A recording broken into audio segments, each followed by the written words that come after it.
Hello, I'm Nadia, and today I'm going to talk about the Battle of Britain in 1940, and specifically the crucial part played by Polish pilots in helping to defend Britain from an occupation by Germany. This map shows the situation in June 1940 after the collapse of France.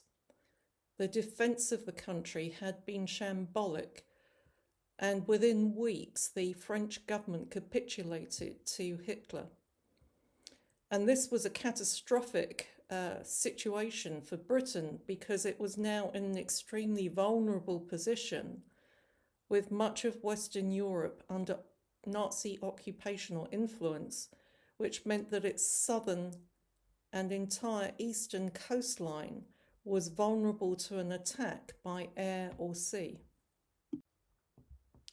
The German plan to invade England involved first knocking out Britain's air capabilities, because the Germans reasoned that if they had superiority in the skies, then they would then be able to launch a ground invasion using ships taking troops across the British Channel into England. So starting in August 1940, the Luftwaffe began intensive bombing raids directed at the Royal Air Force bases in South England. These are shown by the red dots on this map.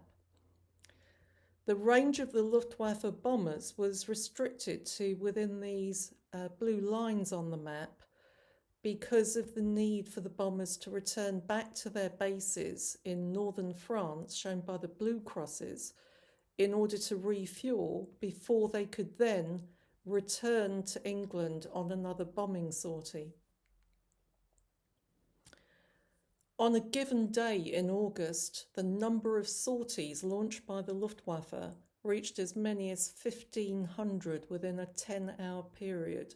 So that gives you an impression of just how intense these bombing raids were, and they went on every day. But despite the frequency and intensity of this bombing, due to intelligence failures regarding the location of these bases, the amount of damage that was actually inflicted did not meet the Luftwaffe's expectations. They did inflict some severe damage on airfields at Kenley and Biggin Hill, where hangars and aircraft were destroyed, and they also knocked out an important radar station on the Isle of Wight. But in many other cases, they inflicted only minor damage that was quickly repaired. The main workhorse used by the Luftwaffe to drop bombs on Britain was the Heinkel aircraft, shown here. And early on, they also used Stuka bombers, but they had to withdraw them later because of the heavy losses of this particular aircraft. In September, the Luftwaffe suddenly changed their tactics, and instead of directing their attacks on the RAF bases, they started to attack London. And their intention was to draw the RAF into a battle of annihilation over the capital. During this heavy bombardment, over 1 million homes in London were destroyed, killing 20,000 civilians. And other major industrial centres were also attacked in Liverpool, Hull, Manchester, Birmingham and Sheffield. This was what Churchill described as Britain's darkest hour. On these raids, the German bombers were accompanied by Messerschmitt fighter jets, shown on the left here, that engaged with RAF fighter jets, which were mostly Hurricanes and Spitfires, shown on the right. They engaged in dogfights over the capital. And in the middle panel, you can see a photograph of the vapour trails left by these aircraft following a dogfight. It must have been quite a spectacle to watch these dogfights over the skies of London.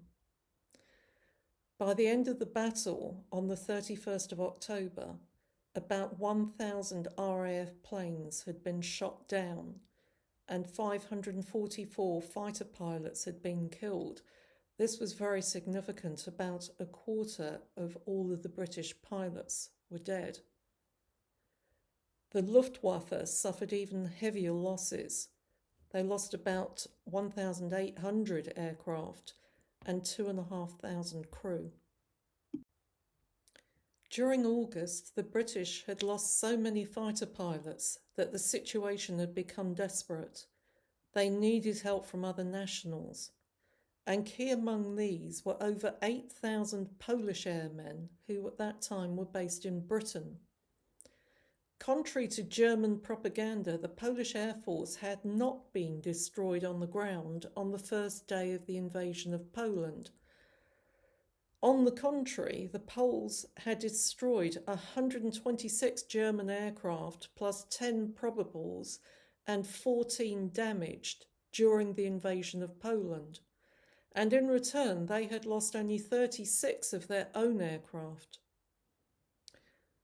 Now, at first, the British were sceptical about the Poles' fighting ability, but they soon discovered that they were far better trained and more experienced than their own counterparts. RAF Squadron 303, which was also known as Kościuszko Squadron, was one of two Polish squadrons that fought in the Battle of Britain, and they each had about 34 pilots. 303 scored the highest number of kills of all of the 66 RAF squadrons, even though it was only deployed 2 months after the battle had begun.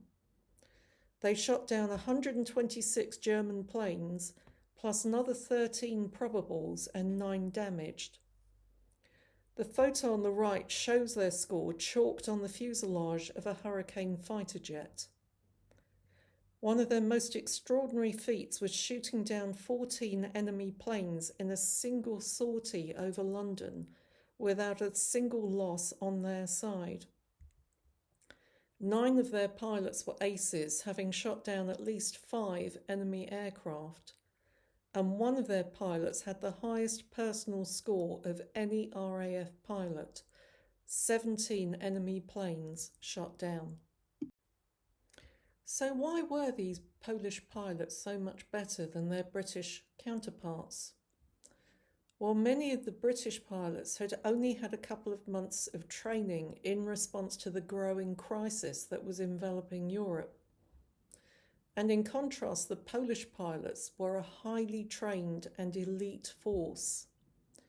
National service in Poland before the war meant that they had received at least 2 years of training at the Dęblin Air Force Academy. The comprehensive training that they received there covered everything from knowing the mechanics of their aircraft to battle strategy. Places at this prestigious academy were fiercely contested, and the selection process could afford to be, while highly selective. Only 1 in 600 applicants was successful. At a time before radar and radio communications were widely used, having excellent eyesight was an important criterion when selecting a pilot. It was very important for pilots at that time to rely on their own eyesight to spot enemy aircraft first. And without radio communications being widely available, they also were trained to use their own initiative and operate independently when in combat.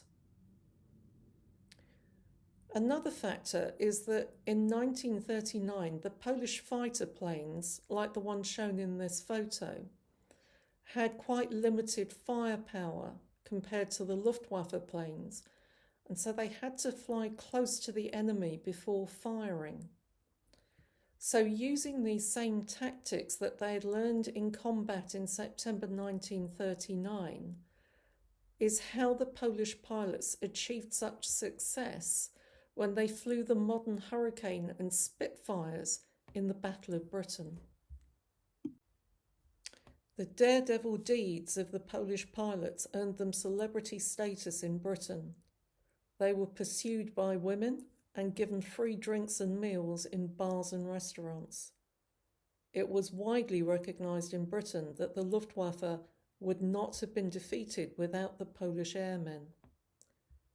Paying tribute to the Royal Air Force as a whole for having saved Britain from a German invasion, Churchill famously said that never was so much owed by so many to so few.